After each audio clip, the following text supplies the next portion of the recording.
자, 오늘 전체적으로 배울 내용은 일제강점기 관련해서 전반적으로 정리를 한번 하고, 이후에 현대사에 있어서는 6.25 전쟁까지 해서 그렇게 전체적으로 정리를 한번 하도록 하겠습니다. 그럼 먼저 일제강점기부터 전체적으로 한번 다 살펴보도록 하겠습니다. 첫 번째 볼 내용이 바로 일제 강점기가 되겠죠. 일제 강점기는 1910년부터 1900 언제까지가 되겠다? 45년까지 36년간 일본에 의해서 강제로 점령당한 기간이 됩니다. 일제 강점기는 크게 일본의 통치 방식에 따라서 시대를 구분하게 되는데 1910년대, 1920년대, 그리고 1930에서 45년대까지 이렇게 나누게 됩니다. 1910년대 일본의 통치 방식을 우리는 이렇게 부르죠.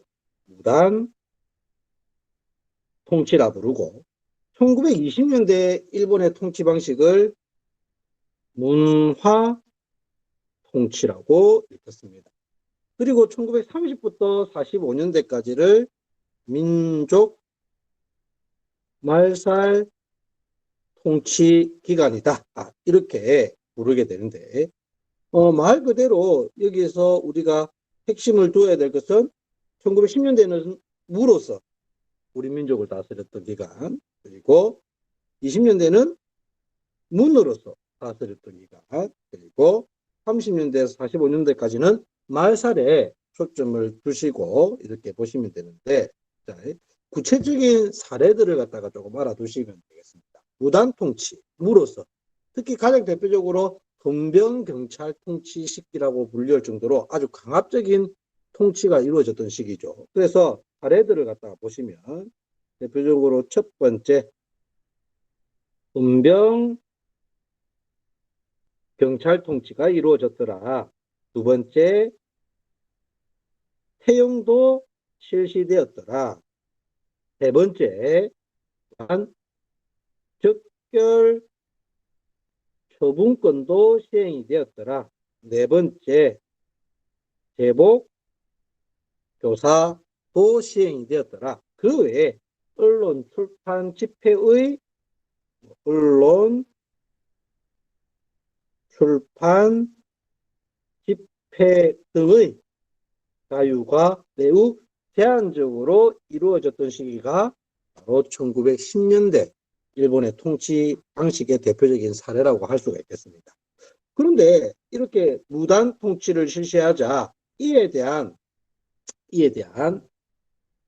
한국인들의 저항이 만만치 않게 일어나게 됩니다. 그래서 1920년대로 넘어가게 되면 문화 통치로 바뀌게 되는데, 이때 1910년대에서 1920년대 문화 통치로 바뀌게 된 결정적인 사건이 발생을 합니다. 그게 바로 뭐냐? 바로 3.1 운동이 되겠죠. 3.1 운동에 보면 원인과 3.1 운동이 일어나게 된 원인, 그리고 전개 과정, 그리고 우리가 결과에 대해서 구체적으로 배웠는데, 특히 여러분들이 보실 때는 이 3.1 운동이 일어나게 된 원인과 결과에 조금 초점을 두셔서 살펴보시면 좋을 것 같습니다.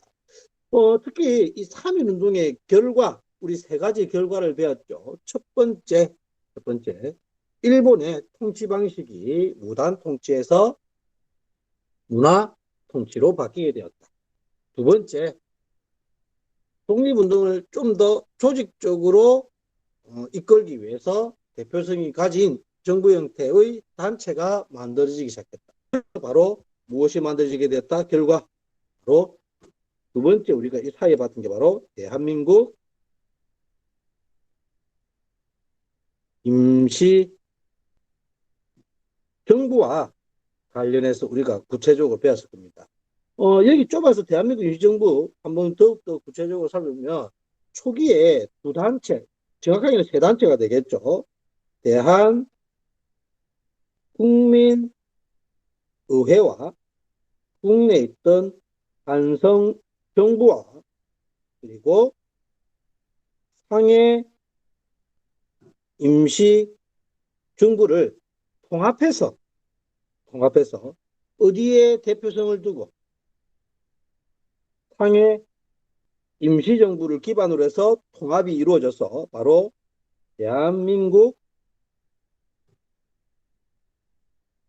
임시정부가 수립이 되더란 겁니다. 대한민국 임시정부가 수립되게 되는데 수립 초기부터 약간 삐그덕거리기 시작했죠.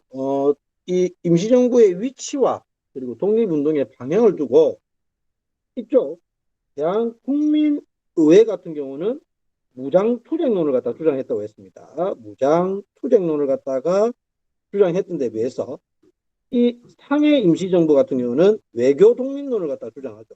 외교 독립론을 갖다가 주장하게 되었고, 최종적으로는 이 상해 임시정부의 안을 따라서 대한민국 임시정부의 위치를 상해로 두고 독립운동의 형태도 외교 독립론을 갖다가 따르기로 했더라. 하지만 초기에 많은 활동을 합니다. 그럼에도 불구하고 이 외교 독립론이 커다란 성과를 거두지 못하자 다시금 이 무장 투쟁론과 그리고 외교 독립론을 두고 갈등이 나고 또한 위치 문제에 따라서도 갈등이 나죠. 그래서 이 문제를 봉합하기 위해서 1923년 국민 대표회의가 1923년에 개최가 됩니다. 그런데 끝내 합의점을 보지 못하죠. 그래서 이렇게 좀 좁은데 크게 대조파 그리고 상조파 그리고 선상유지파 이렇게 나뉘게 되고 차후 어느 단체가 이 대한민국 임시정부를 갖다가 이끌어갔더라? 이 선상유지파. 이걸 이끌어준 사람이 바로 김구가 되겠죠. 그러면서 대한민국 임시정부를 이끌어갔으나 그 역할이 매우 어떻게 되었다? 축소되었더라. 그래서 여기까지 하면 1910년대 모습이 이렇게 끝이 나겠죠. 자, 어쨌든 3.1운동에 따른 결과 일본의 통치 방식이 무단 통치에서 무슨 통치로 넘어가게 되었다? 문화 통치로 넘어가게 되는데 사실 이 문화 통치는 우리 민족을 분열시키기 위한 고도의 기만적 무슨 정치였다? 민족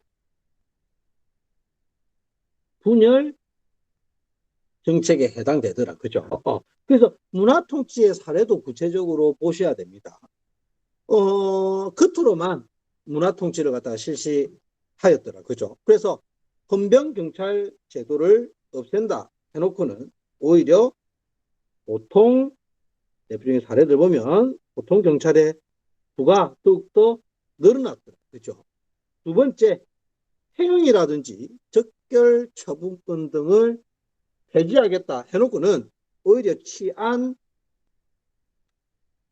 유지법을 갖다가 만들어서 오히려 조선인들의 법적 구속을 강화시켰으며 또 세 번째, 언론 출판 집회의 자유를 보장하겠다 해놓고는 오히려 검열을 갖다가 더욱더 강화한다든지 네 번째 또한 계속해서 이 조선 총독부의 총독으로 무관 출신 총독이 파견되자 문관 출신 총독을 파견한다 해놓고는 실제로 문관 출신 총독이 파견된 적이 한 번도 없더라. 이를 통해서 보다시피 이는 오히려 문화 통치의 본질은 친일 세력을 늘려서 민족을 이간하려는 어떠한 정책에 해당되겠다? 민족 분열 정책에 해당되겠다. 이후 다시금 1930년대로 넘어가면서 민족 말살 통치로 바뀌게 되는데 역시 1920년대에서 30년대로 이렇게 일본의 통치가 바뀌게 된 결정적인 사건이 대표적으로 세 가지가 있다고 했습니다. 첫 번째, 31년도 만주 파변이 발생하고 37년도 중일 전쟁이 발발하고 또한 41년도 태평양 전쟁 등이 발발을 하면서 우리 민족을 전쟁에 동원시키기 위해서 우리 민족을 일본인에 동화시키기 위한 일련의 정책으로 민족 말살 통치가 시행이 되었다. 맞습니까?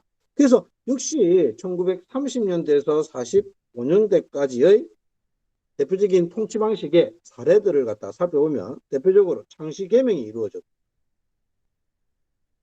그리고 한국 신민 서사 암송이라든지, 그리고 그 외에도 신사참배를 갖다가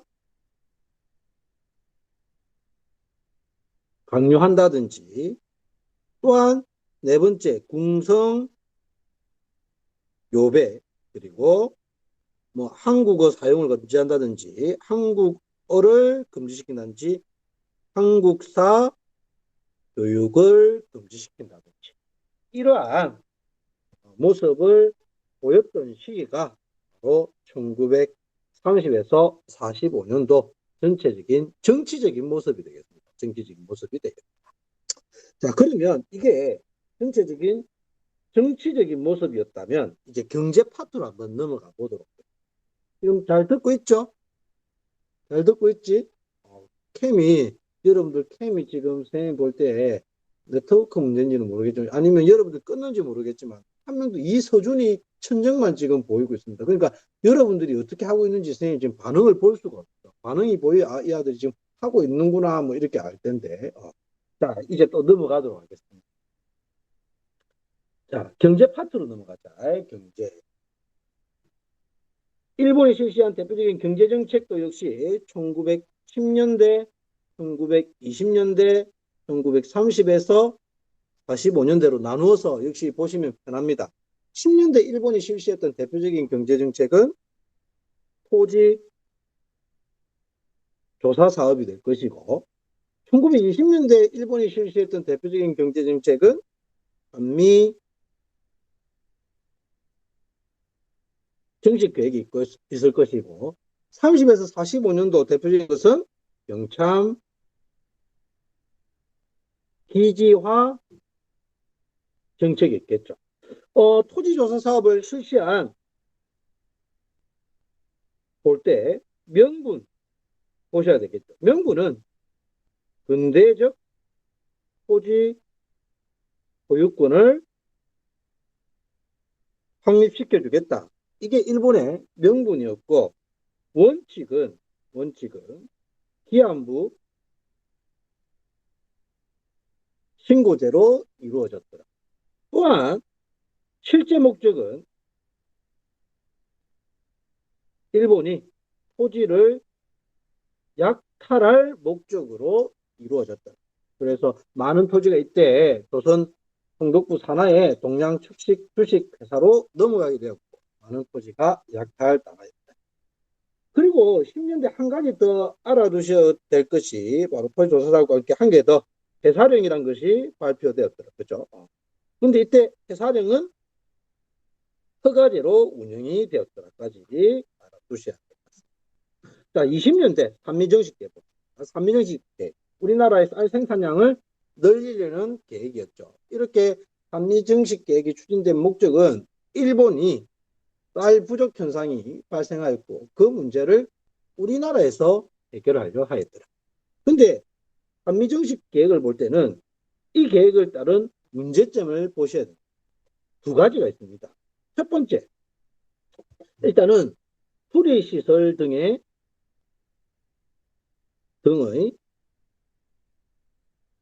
비용을 누구에게 증가시켰다? 소작농에게 부담을 시켰다는 문제점. 또 한 가지 문제점, 이게 더 크다는 문제점이 되겠죠.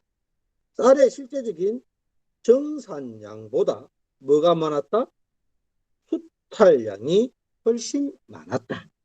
그래서 오히려 조선 내에서는 쌀 부족 현상이 발생하여 만주 지역으로부터 쌀을 대체할 수 있는 식품을 수입을 하는 그러한 문제점이 발생하였다는 거 알아두시고, 자, 첫 번째 이 삼위정식 계획을 봤다면 역시 20년대에도 대사령이 시행은 되는데 허가제에서 뭘로 바뀌었다? 신고제로 바뀌면서 오히려 이 대사령 자체가 이제 폐지된 것과 같은 그러한 모습을 보였던 시기가 됩니다. 다음은 30년대 30에서 45년대에 실시된 경쟁책, 병창기지화 정책이라고 했죠. 병창기지화 정책이라는 것은 이 말 뜻을 알아야 되겠죠. 일제가 침략 전쟁에, 그죠? 침략 전쟁에 필요한 물자를 공급하기 위해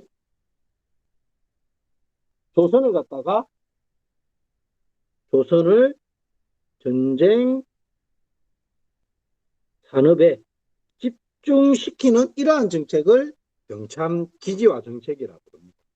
그와 아울러서 한 가지 더 알아둘 게 뭐냐? 1930년대 후반에 바로 국가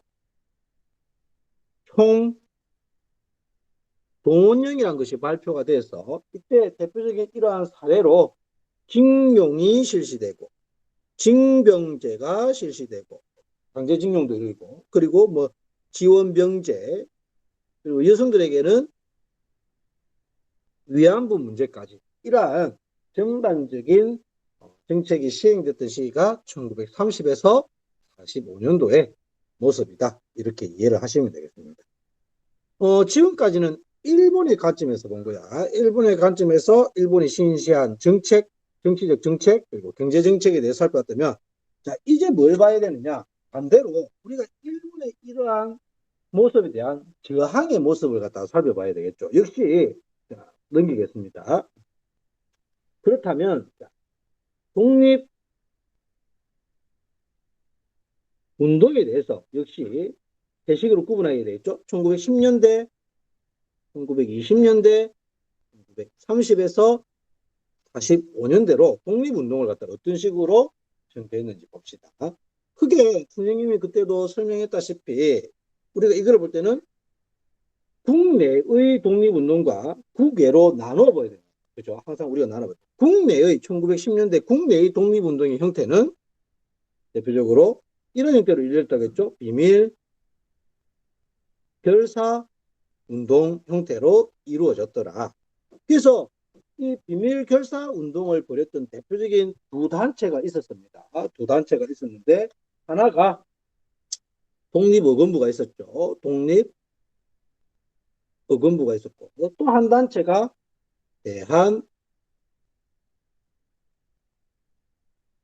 대한강복회라는 단체가 있더라. 이에 비해서 국외에서는 대표적으로 독립운동 형태가 독립군 기지 건설 운동 형태로 이루어졌고 그에 따라서 선생님이 아마 서간도 지역에서 활동했던 대표적인 단체 그리고 북간도 지역에서 활동했던 대표적인 단체 그리고 연해주 일대에서 활동했던 대표적인 단체에 대해서 체크를 해드렸을 겁니다. 그죠? 서간도에서는 가장 대표적인 단체가 신흥무관. 학교가 있었고, 그죠? 신흥무관학교가 있었고, 북간도 지역에서는 중강당. 중강당이라는 대표적인 단체가 있었습니다. 그리고 연해주에서는 건업회라든지 그리고 대한국민의회라든지 대한국민의회. 이런 단체들이 활동을 했어요. 현민아 지금 녹화 중이라서 이거 전 3학년한테 뿌릴 거라서 조금 자제를 부탁을 드립니다. 현민아. 자, 다음 20년대도 역시 자 봅시다. 이 칸이 조금 좁아질 수도 있을 것 같은데 자 역시 어떻게 구분한다?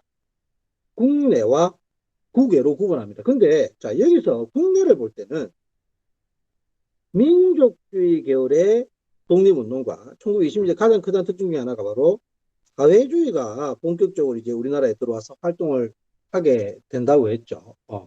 그래서 자 민족주의 계열의 독립운동은 어떤 운동이 일어났냐면 실력 양성 운동 형태로 이루어졌다고 했습니다. 그래서 자, 30년대는 다음 페이지에 적고 대표적인 실력 양성 운동의 사례로는 대표적으로 물산 장려 운동과 그리고 그 다음에 밀립대학 설립운동 그리고 문맹 대치운동이 있더라. 그죠? 그리고 사회주의 같은 경우는 구체적으로는 쟁의 형태로 이루어지게 되는데 쟁의는 그게 두 가지 형태로 이루어졌다고 했죠. 그게 하나가 소작쟁의와 그리고 하나가 노동쟁의가 있더라. 소작쟁의의 대표적인 사례와 노동쟁의의 대표적인 사례도 각각 알아두시면 좋을 것 같습니다. 이에 비해서 국외를 보시죠. 자, 국외는 대표적으로 독립운동 형태가 구체적으로 이제 독립전쟁이 이제 본격적으로 이루어졌던 시기다. 이렇게 보시면 되겠죠. 1910년대 독립군 기지를 갖다가 건설했다면 이러한 독립군 기지에서 건설된 독립운동가들이 이제 실질적인 전투를 벌였던 시기가 되겠죠. 그래서 이 전투 과정을 순서대로 조금 잘 알아두라고 했습니다. 첫 번째, 그죠? 성과, 봉오동 전투. 그리고 그 다음이 청살리 대첩이 되겠죠.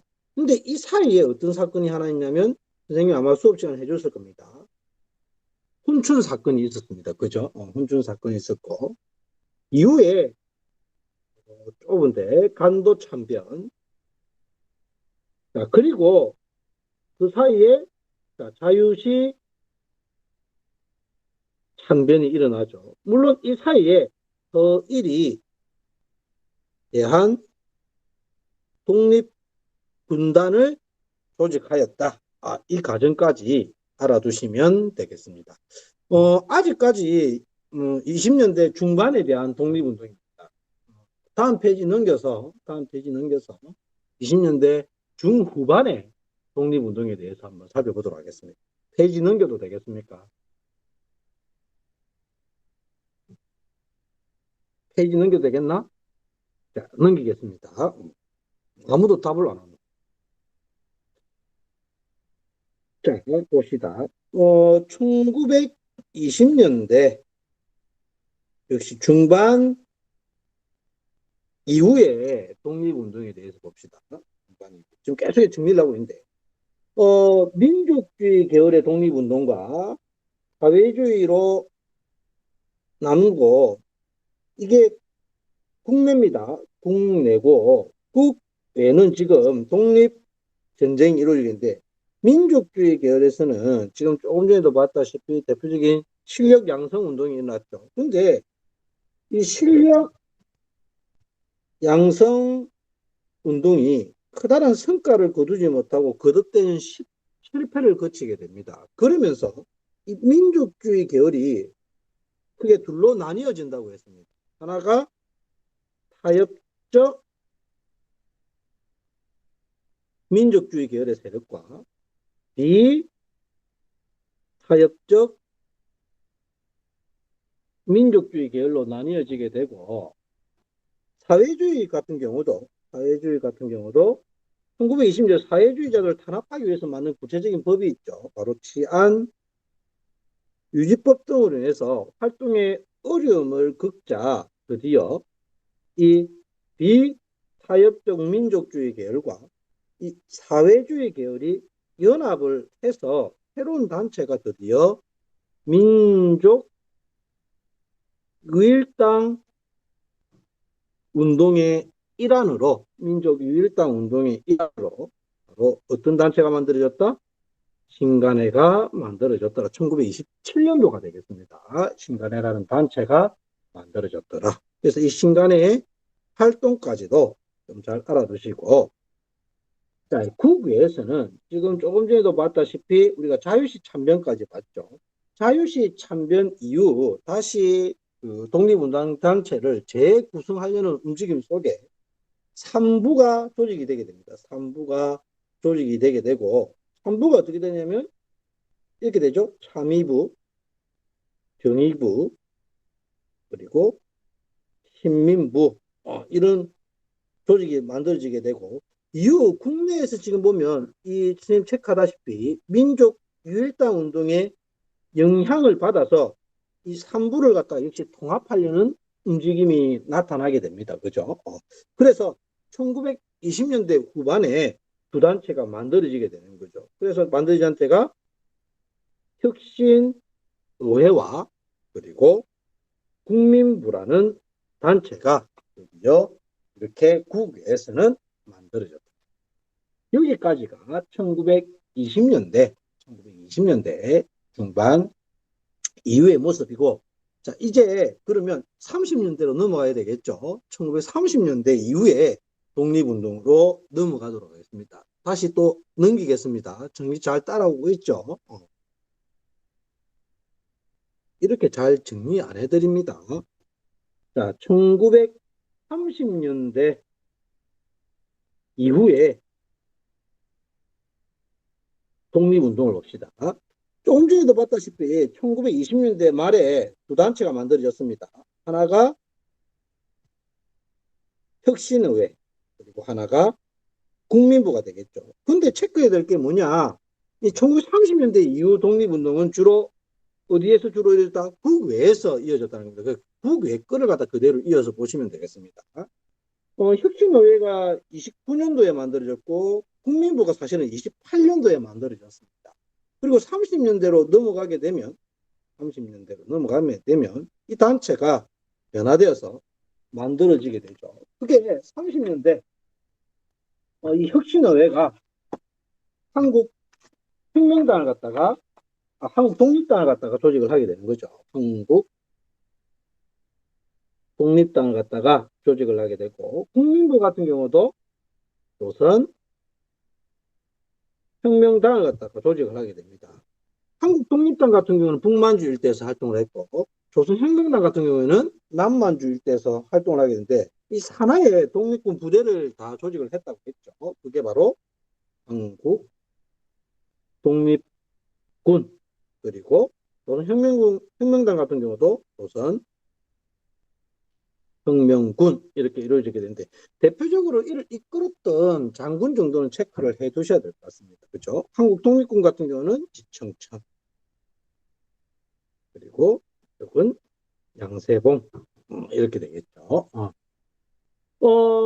그런데 여기서 체크해야 될 거 하나 바로 제일 중요한 것 중에 하나가 바로 1930년대 초에 국외 독립운동의 특징 뭐라고 했죠? 바로 중국군과 연합해서 전투가 이루어졌다. 그래서 한중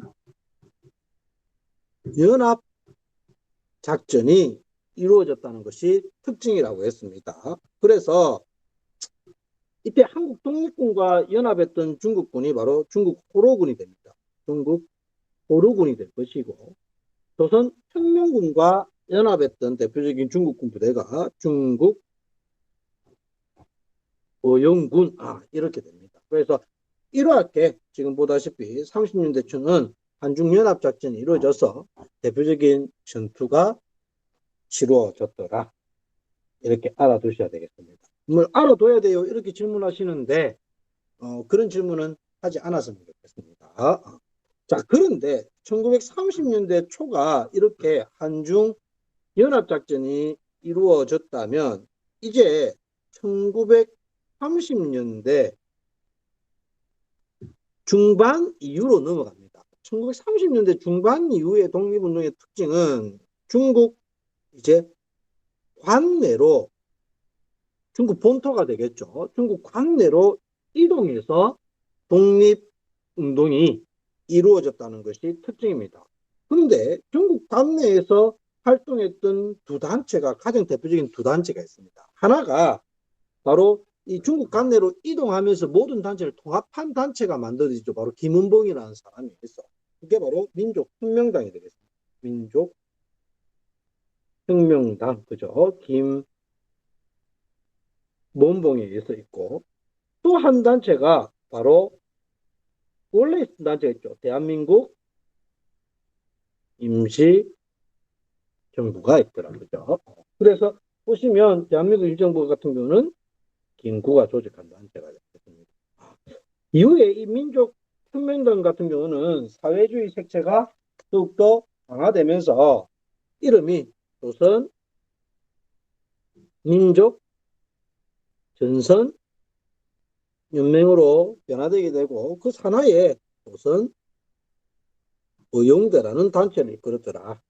대한민국 임시정부 같은 경우도 한국 독립당이라는 조직을 재조직하게 되고, 그 산하에 한국 강복군을 갖다가 이끌면서 독립운동이 계속해서 진행된다. 여기까지 하면 일제 강점기가 모두 끝이 났습니다. 그죠? 그래서 시간 관계상, 그죠? 오늘은 일제 강점기만 전체적으로 정리를 갖다가 하고, 다음에 시간적 다른 반에서 이런 시간적 여유가 된다면 그 뒷부분도 전체적으로 이러한 식으로 책 제외하고 전체적인 흐름을 한번 정리를 한 내용을 영상을 제작을 하도록 하겠습니다. 자, 오늘은 여기까지 하면 아마 일제강점기는 이 안에서 보면 다 될 것 같은데, 전체적인 이해도 이렇게 흐름을 이해를 하면 어렵지는 않을 것 같습니다. 여러분들하고 한 가지 안 했던 게 민족운동, 그죠? 보시면 교과서 69쪽에 민족문화수호운동은 아닌데 이 파트는 사실적 내용이니까 반복해서 읽어보시면 될 것 같습니다. 오늘은 여기에서 마치도록 하겠습니다. 다들 수고하셨습니다.